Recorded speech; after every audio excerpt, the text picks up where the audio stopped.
Day 6 in Japan, Kyoto and Nara day tour tayo. So, we availed a private tour from Your Travel Guide company. Third time ko na to sa kanila and kaya gustong-gusto ko tong Your Travel Guide. Kapag check nyo ng kanilang Facebook page, ayan. Wala nang PM, andyan na agad yung prices kung magkano yung mga airport transfers and tours. We started early, nag-travel kami 8 AM and ito yung first stop namin dito sa Nara. Nag-Issuen Garden kami, 1,200 yen yung entrance. And sa may likod nito, andun yung Todaichi Temple. Hindi na lang namin napuntahan. Medyo nag-enjoy kami dun sa Issuen Garden. Sobrang peaceful doon. After that, nagdiretso na kami dito sa Deer Park. Pag nabanggit talaga yung Nara, ito talaga yung unang-una mong may isip, yung Deer Park nila. Sobrang nag-enjoy kami dito. Actually, sila lang pala. Medyo natatakot ako din sa mga deer. Kasi nanunugod sila kapag may pagkain ka.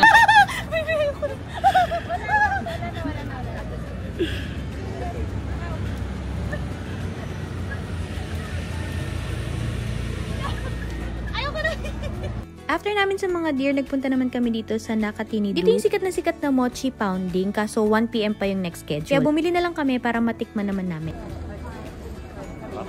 Kagatin, napakalambot. At walang ipin. Kaya-kaya.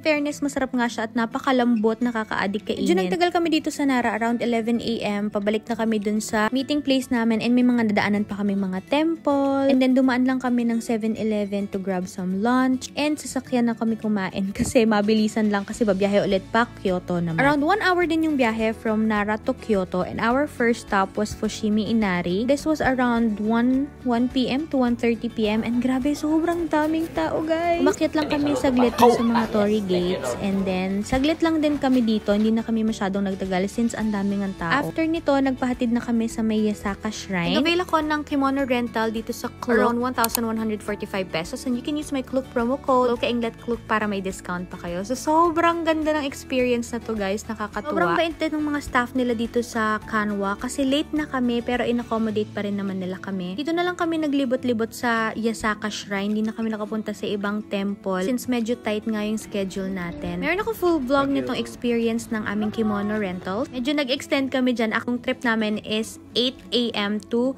6 PM lang dapat kasama na yung biyahe. Pero medyo napa-extend kami ng 1 hour. So, we paid 5,000 yen for the extension. Pero sobrang bait naman ng aming driver na si Sun. And dito na kami nagpahatid sa Dotonbori since dito kami magde-dinner. We paid 3,687 pesos per pax kasama na yung extension namin. Sobrang sulit siya kasi comfy nung ride, papunta and pauwi. And then hindi masyadong nagmamadali dun sa mga ibang places. Customizable din yung itinerary and sobrang smooth lang ng communication with them. What happened, Bella?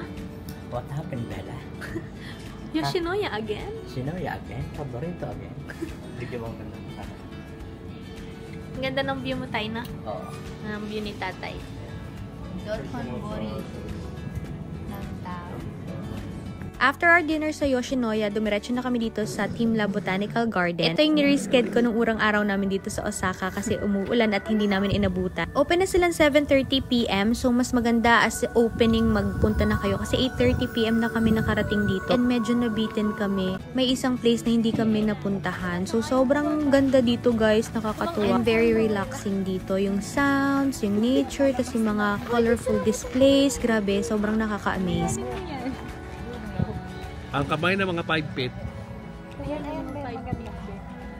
I got the ticket from Klook for around 790 pesos and of course, you can use my Klook promo code para may 5% off kayo dyan. Meron akong separate vlog about this. You can check that out. And here's our day 6 expenses. That's for the food, transpo, and entrances. That's it for our day 6. Thank you so much for watching, guys. Keep following me for vlogs and just go with the flow. Bye!